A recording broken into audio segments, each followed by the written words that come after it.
A história da Igreja Cristã, parte 1. Olá pessoal, eu sou a professora Simone Lessa e neste canal eu te convido a viajar pela história e aprender um pouco mais com o passado. Neste vídeo nós vamos falar um pouco sobre o início da Igreja Cristã.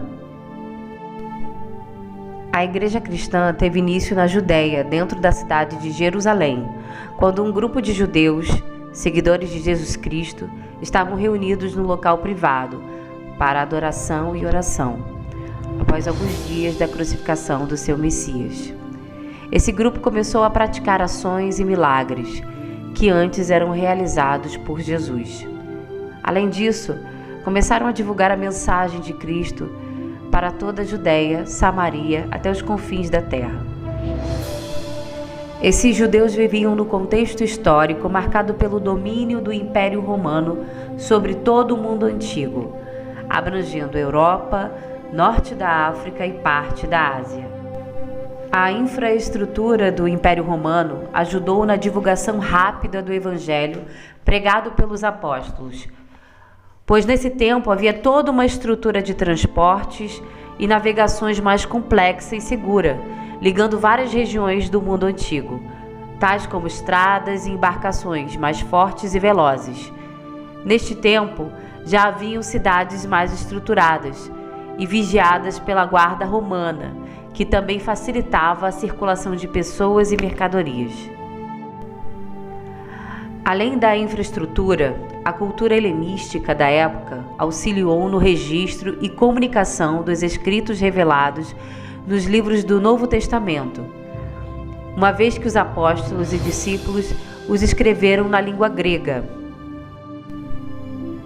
O helenismo foi um legado cultural deixado pelo domínio do Império Grego, que passou a difundir sua escrita, literatura, artes, arquitetura, religião, estilo de vida, padrão de beleza, ética e etc.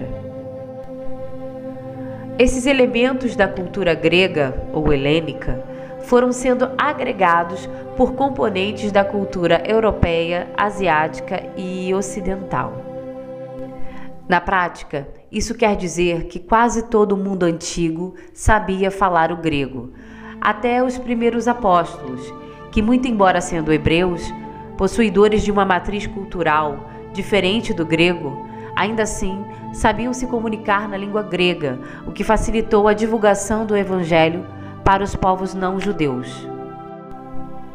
Dessa forma, a salvação que veio para os judeus ultrapassou os limites da Judéia, e moradores de cidades na Ásia Menor, na Grécia e em Roma começaram a receber o Evangelho em suas casas, fundar novas igrejas e fazer novos discípulos, apóstolos, presbíteros, membros e colaboradores da fé. A palavra igreja tem origem grega, que vem de eclésia, significa assembleia de pessoas, chamados para fora, ou seja, pessoas que saíam de suas casas para se reunirem em um local público ou privado, a fim de debater alguma questão comum àquela comunidade, uma assembleia popular. Esta palavra passou a ser associada aos primeiros cristãos no mundo antigo, devido ao hábito que tinham de se reunir num determinado local para debater sobre os ensinos das Escrituras, fazer orações, partilhar o pão, exercer a comunhão da fé. No início da igreja, esses locais geralmente eram dentro das casas, pois o culto cristão não era oficialmente aceito pelo Império. Em pouco tempo, já haviam igrejas espalhadas por todo o Império Romano. Isso acabou incomodando o poder de Roma, até que o imperador Nero iniciou uma perseguição aos cristãos, culpando-os de um incêndio que aconteceu em Roma no ano 64 d.C.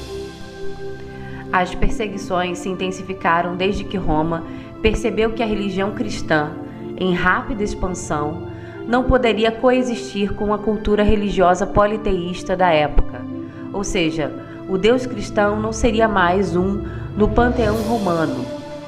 Ele era o único e soberano. Além disso, seus fiéis praticavam um proselitismo religioso com sucesso, pois a crença neste Deus parecia se espalhar em rápida proporção. Essas perseguições envolveram prisões e mortes de muitos cristãos, primeiro em Roma, depois em todo o Império Romano.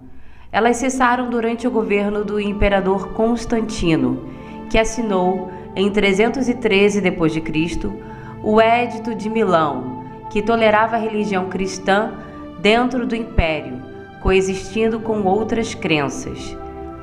Durante este período, começaram a surgir locais públicos destinados às reuniões cristãs durante os domingos, até que o imperador Teodósio finalmente emitiu o Edito de Tessalônica, em 380 d.C., tornando a fé cristã religião oficial do Império Romano, período em que estes locais de reunião vão receber subsídio do próprio governo de Roma, transformando-se em templos grandes e suntuosos.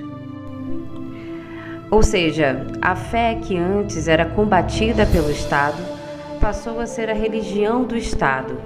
A partir daí, o Império passou a influenciar diretamente nos dogmas e tradições da Igreja Cristã, agora denominada Igreja Católica Apostólica Romana. Portanto, a Igreja pertencia ao Império e ganhou nova roupagem, com templos luxuosos, e sistematicamente passou a misturar o cristianismo com tradições e crenças das antigas religiões pagãs de Roma, inserido alguns elementos estranhos ao culto cristão primitivo. Por exemplo, a inserção de imagens dos apóstolos dentro dos templos cristãos, o culto à Virgem Maria, o celibato dos sacerdotes, o batismo de bebês, etc. Aqui quem fala é a professora Simone Lessa. Obrigada pela sua companhia durante essa viagem pela história. Beijos e até a próxima!